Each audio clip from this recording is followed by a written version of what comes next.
Shalom e bem-vindos a mais uma edição de Pérolas da Torá. Eu sou o Moré Matan, pastor Matt McKeon, e esta semana estamos na porção da Torá chamada Berucotai. Essa passagem é de Levítico 26, 3 a 27, 34. E conclui o livro de Levítico com um poderoso conjunto de bênçãos e maldições ligadas à obediência ou desobediência dos israelitas aos mandamentos de Deus, bem como às leis relativas aos votos. Essa parte enfatiza o relacionamento de aliança entre Deus e Israel, ilustrando as consequências de suas escolhas e a importância da santidade. Esta noite, exploraremos 6 temas-chave da Parashat Berucotai, usando fontes judaicas tradicionais e, como sempre, fornecendo uma visão messiânica para cada um deles. Quando concluímos um livro da Torá, sempre dizemos Hazak, Hazak, Venit Hazek, seja forte, e que sejamos fortalecidos. Ao entrarmos nessa porção da Torá, aprendemos primeiro sobre as bênçãos pela obediência. No sábado, eu ensinei em nosso serviço de Havdalah, a partir desta porção da Torá, e falamos sobre como nossos sábios mencionam as bênçãos físicas por seguir o Senhor. Você poderia pensar que, ao seguir os mandamentos de Deus, receberíamos bênçãos espirituais em vez de bênçãos físicas. Mas nessa porção da Torá, somos informados especificamente sobre as bênçãos físicas, como a chuva, por seguirmos os mandamentos que Deus nos dá. Portanto, de uma perspectiva judaica tradicional, o capítulo 26 de Levítico começa com promessas de chuva, abundância agrícola, paz e presença divina se Israel seguir as leis de Deus. O Midrash em Vaikra Rabá 35, 1 interpreta essas bênçãos como sendo não apenas físicas, mas simbólicas do bem-estar espiritual e social. As chuvas não são apenas uma bênção, porque as plantações crescerão, mas nossos sábios nos dizem que, bem, vou lhe dar 2 opiniões diferentes. Uma delas é que as chuvas cairiam em um momento conveniente para os israelitas. Uma opinião é que só choveria na sexta-feira à noite, quando o Shabat estivesse chegando, porque as pessoas não estariam saindo para fazer negócios. Portanto, é conveniente que esteja chovendo enquanto eles estão em suas casas comemorando o Shabat. Acho isso muito interessante. Outra opinião é que nas noites de quarta-feira, essa era outra noite em que as pessoas não saíam para fazer negócios, e por isso choveu na quarta e na sexta à noite. Sempre falamos que, se você tem 2 judeus, você tem 3 opiniões. Portanto, uma das partes divertidas de estudar de maneira judaica é ouvir as diferentes opiniões. Portanto, independentemente de ser ou não 2 vezes por semana ou 1 vez por semana, os sábios concordam que a chuva não só caiu para o benefício dos filhos de Israel, como também caiu em um bom momento para eles. No que diz respeito a uma visão messiânica, de uma perspectiva judaico-messiânica, essas bênçãos prenunciam as bênçãos espirituais em Yeshua. Efésios 1:3 enfatiza que os crentes em Yeshua são abençoados com todas as bênçãos espirituais nos lugares celestiais, refletindo o cumprimento final das promessas de Deus. Temos de ter cuidado para não tornar tudo excessivamente espiritual. E vemos isso neste primeiro ponto. Há bênçãos físicas por seguirmos os mandamentos de Deus. E Deus nos abençoa não apenas de forma espiritual, mas também de forma física. Ele nos dá a oportunidade de ganhar a vida, de sustentar nossa família, de economizar dinheiro para o futuro e de nos ajudar a ter suprimento suficiente para compartilhar com outras pessoas. Tudo isso faz parte de seu plano. Lembre-se de que já falamos anteriormente que, nos primórdios do cristianismo, havia uma heresia que dizia que o espírito era bom, o aspecto espiritual era bom, mas que tudo o que era físico era ruim ou negativo. Isso não é apenas simplificado demais. Está incorreto. Não é verdade. Há bênçãos físicas neste mundo. E ignorar isso, ou ignorar o bem que pode ser feito no aspecto físico, é ser inerentemente anti-judaico. Porque, como eu disse no último sábado à noite, e como já disse anteriormente, os mandamentos que seguimos para o Senhor neste mundo devem ser feitos no nível físico. Quando falamos sobre as 5 camadas ou níveis da alma no judaísmo, o nível que interage com este mundo físico e é capaz de fazer mitzvot é o nível da nefesh. Precisamos ter essa forma física, ou seja, essa fisicalidade em nós, a fim de realizarmos as boas obras que Deus quer que realizemos neste mundo. E isso é algo nitidamente físico. Fazer uma mitzvah é algo físico.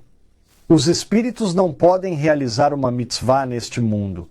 Ela deve ser feita no nível físico. Portanto, é incorreto dizer que o espiritual é bom e o físico é ruim.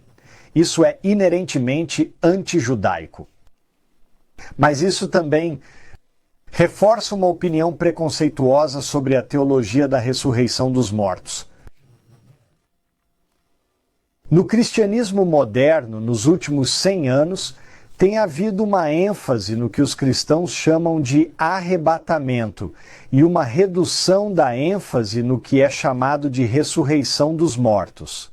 Quando nos concentramos no arrebatamento ou na crença cristã de que as pessoas serão arrebatadas para o céu antes que algo ruim aconteça na terra, pelo menos em um cenário de arrebatamento pré-tribulacionista, o que estamos dizendo é que este mundo é ruim e que precisamos sair dele.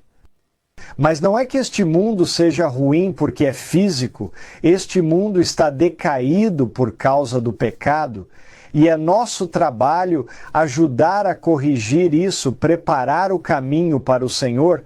Devemos nos lembrar de que há um rei que está chegando e ele está trazendo os santos, se quisermos chamá-los assim, as pessoas justas que morreram no passado com ele. E nós teremos corpos físicos na ressurreição. Isso está em 1 Tessalonicenses e em outros lugares. Que teremos um corpo físico, mas que será incorruptível. Isso é muito importante para a nossa teologia, porque se fizermos com que tudo seja espiritual, não nos concentraremos em tentar preparar este mundo ou tentar proteger este mundo, a criação de Deus, contra danos, negligência ou abuso. Temos de estar conscientes disso. Ponto número 2. Maldições pela desobediência. Vimos bênçãos pela obediência e agora o oposto, maldições pela desobediência. De uma perspectiva judaica tradicional, as maldições detalhadas para a desobediência servem como avisos severos sobre as terríveis consequências de se afastar dos mandamentos de Deus. O Talmud, em Sanhedrin 98, discute essas maldições no contexto do sofrimento nacional e do exílio como resultado dos pecados de Israel. Coisas ruins acontecem como resultado da desobediência. Coisas físicas que são ruins acontecem como resultado da desobediência. Veja a destruição do segundo templo. Nossos sábios nos disseram que ele foi destruído por causa de algo chamado Sinat Hinam, ódio sem causa. por causa do ódio sem causa de um judeu contra outro, o templo foi destruído. O rabino Shapira e muitos rabinos proeminentes de Israel lhe dirão que a única razão pela qual o ataque do Hamas em 7 de outubro pôde acontecer foi por causa dessa mesma desobediência de Ahavat Israel, o amor de um judeu por outro. Houve brigas, tumultos, ódio entre um tipo de judeu e outro. Um nível de observância contra outro nível de observância ou o secular contra o religioso. Estava ruim. E, por causa disso, as defesas, espiritual e física, estavam baixas. E foi por isso que o Hamas conseguiu atacar. Por favor, comprem o livro do Rabino Shapira, O Novo Hamas, se ainda não o fizeram, e o livro complementar, a continuação, A Queda de Edom. Isso é explicado de forma brilhante. Nós também vemos isso na data da destruição do templo. Porque, se vocês se lembram, foi na data conhecida como o 9º dia do mês hebraico de Av, ou como dizemos em hebraico, Tisha B'Av. Essa foi a data do relatório ruim que os espias, ou escoteiros, que saíram para explorar a terra prometida, trouxeram para Moisés. 10 deles voltaram e deram um relatório ruim e não acreditaram no que Deus disse sobre a capacidade de conquista deles. Apenas 2, Josué e Caleb, defenderam a verdade do que Deus havia dito e afirmaram ao povo que poderíamos conquistar a terra. Por causa do relatório ruim, esse dia foi amaldiçoado e muitas coisas terríveis aconteceram nesse dia, que agora se tornou um dia de jejum, de luto, de introspecção e de arrependimento. Muitas coisas ruins aconteceram nesse dia como resultado da desobediência daqueles espias. A menor delas foi a peregrinação no deserto que durou 40 anos. Portanto, às vezes há consequências físicas diretas que acontecem como resultado do pecado. Agora, no que diz respeito a uma visão messiânica, Yeshua tomou sobre si todas as maldições da lei, da Torá. Vemos isso em Gálatas 3:13. Agora, conforme ensino em meus cursos, é importante que nos lembremos de que quando se diz que estamos livres ou libertos da maldição da lei, isso não significa que a lei é uma maldição. E, portanto, somos libertados da lei. Não é isso que significa. Veja bem, o segundo conjunto de tábuas dos 10 mandamentos foi ratificado com maldições. O primeiro conjunto de tábuas foi ratificado com sangue. Nós chamamos isso na Yeshivá como uma maneira fácil de explicar, de Torá 1.0, o primeiro conjunto de tábuas, e Torá 2.0, ou o segundo conjunto de tábuas. Agora, o segundo conjunto de tábuas, a Torá 2.0, foi ratificada com essas maldições. Obedeça e você será abençoado. Desobedeça e você será amaldiçoado. O que Yeshua faz é remover todas as maldições da Torá, mas não as bênçãos. É por isso que a entrega de sua vida é tão importante. Ele tira as maldições da Torá, suportando as consequências do pecado sobre si mesmo para oferecer a redenção. As maldições destacam a gravidade do pecado e a profundidade do sacrifício de Yeshua, que restaura o relacionamento de aliança rompido entre a humanidade e Deus. E sempre queremos mencionar que não se trata de um sacrifício humano literal, o que é proibido na Torá. Trata-se sim do conceito de Messirut Nefesh, que é a entrega da própria vida pelos outros. Número 3.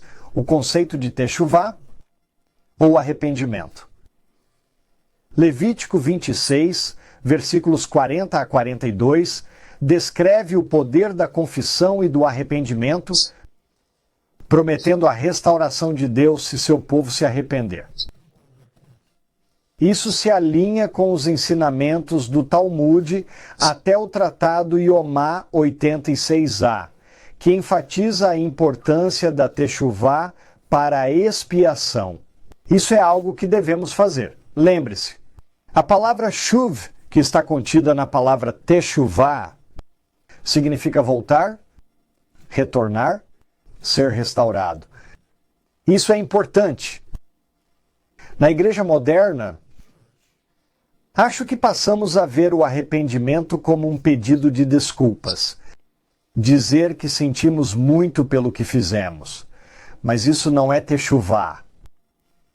Techuvá significa voltar atrás e retornar a Deus. É um retorno. É uma restauração de um relacionamento rompido. Isso é importante. Lembra-se de quando Yeshua contou aquela parábola do filho perdido ou filho pródigo? Não era bom o suficiente para aquele filho simplesmente se sentir mal pelo que havia feito enquanto estava sentado com os porcos, porque não era bom o suficiente para ele se sentir mal e arrependido pelo que havia feito. Nem mesmo era bom o suficiente para ele ter uma mentalidade apologética. Ele tinha de voltar para seu pai. E é isso que devemos fazer. Temos de voltar ao nosso Pai, o Deus Todo-Poderoso. No que diz respeito a uma visão messiânica, o arrependimento é fundamental para a mensagem de Yeshua. Vemos isso em Marcos 1,15. Ele fornece os meios para uma restauração espiritual mais profunda. Não apenas um retorno à terra, mas um coração e um espírito renovados, como vemos em Ezequiel 36:26, cumprindo assim a intenção mais profunda do chamado ao arrependimento da Torá. Número 4. O resgate da propriedade prometida.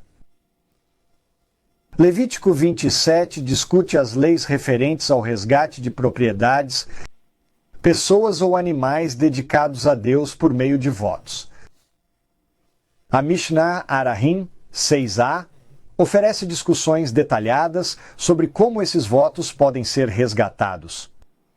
Os ensinamentos e o sacrifício de Yeshua reinterpretam o conceito de votos e redenção. Ele ensinou que a verdadeira adoração envolve a entrega total do coração a Deus, em Mateus, capítulo 5, versículos 33 a 37. Sua morte nos redime, um tema que cumpre o voto de entregar-se totalmente a Deus, libertando-nos da dívida do pecado. Número 5. A santidade dos votos. A seriedade com que os votos devem ser tratados é enfatizada por meio das estipulações para o resgate de objetos sagrados. O famoso comentarista judeu Rashi comenta sobre Levítico 27:9, explicando a importância de cumprir os votos feitos a Deus. Não apenas Rashi, mas muitos de nossos sábios judeus nos dizem que não devemos fazer um voto precipitado ou apressado a Deus. E Yeshua diz isso no Novo Testamento. Ele enfatiza a integridade na fala e no compromisso, ensinando que o sim deve ser sim e o não deve ser não. Em Mateus 5:37, ele cumpre todas as promessas e votos de Deus, demonstrando a fidelidade máxima exigida do povo da aliança de Deus. Não nos esqueçamos de que um dos próprios juízes de Israel fez um voto precipitado a Deus de que, quando voltasse do sucesso, ofereceria como holocausto o que quer que fosse o primeiro a recebê-lo em sua casa. E acabou que não foi um animal que saiu, mas sua filha. Não façamos votos precipitados. É por isso que há um hábito e uma tradição no judaísmo de usar a frase bli neder, ou sem um voto. Em outras palavras, dizer, não estou prometendo isso, não estou fazendo um voto, mas farei o possível para cumprir isso e aquilo. Também é comum dizer, se o Senhor quiser, eu o farei. Ou dizer, com a ajuda de Deus, eu o farei. Por último, mas não menos importante, o número 6, a santidade dos mandamentos de Deus. Toda a porção de Berucotai, com sua descrição clara de bênçãos e maldições, serve como um poderoso lembrete da santidade de Deus e de seus mandamentos. Ela exige uma vida vivida de acordo com as leis divinas de Deus, como um reflexo de sua santidade.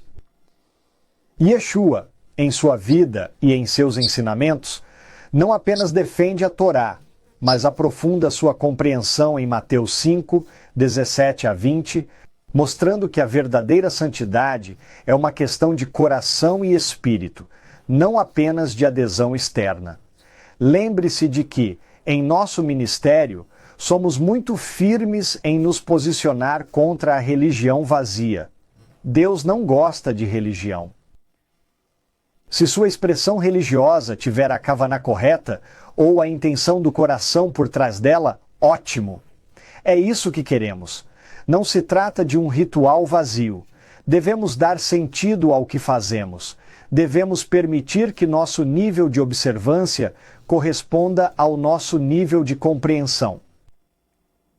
Yeshua fornece um meio pelo qual os crentes podem viver a santidade dos mandamentos da Torá, capacitados pelo Espírito Santo, como vemos em Romanos capítulo 8. Berucotai desafia os fiéis a considerar a profundidade de seu compromisso com os mandamentos de Deus e as consequências de suas escolhas. De uma perspectiva judaico-messiânica, essa parte não apenas destaca a necessidade de obediência e santidade, mas também indica Yeshua como o principal meio pelo qual alcançamos um relacionamento restaurado e pleno com Deus. Por meio dele, as intenções da Torá são cumpridas, proporcionando-nos o único caminho verdadeiro para a restauração e a bênção espiritual. Mais uma vez, obrigado por se juntarem a mim esta semana para o Pérolas da Torá. E estamos muito felizes por podermos oferecer esse ensinamento a vocês em muitos idiomas diferentes agora, usando essa tecnologia maravilhosa. Muito obrigado por compartilharem esse vídeo e por estarem sempre apoiando o nosso ministério. Eu lhes digo Shalom e Kol Tuv, tudo de bom.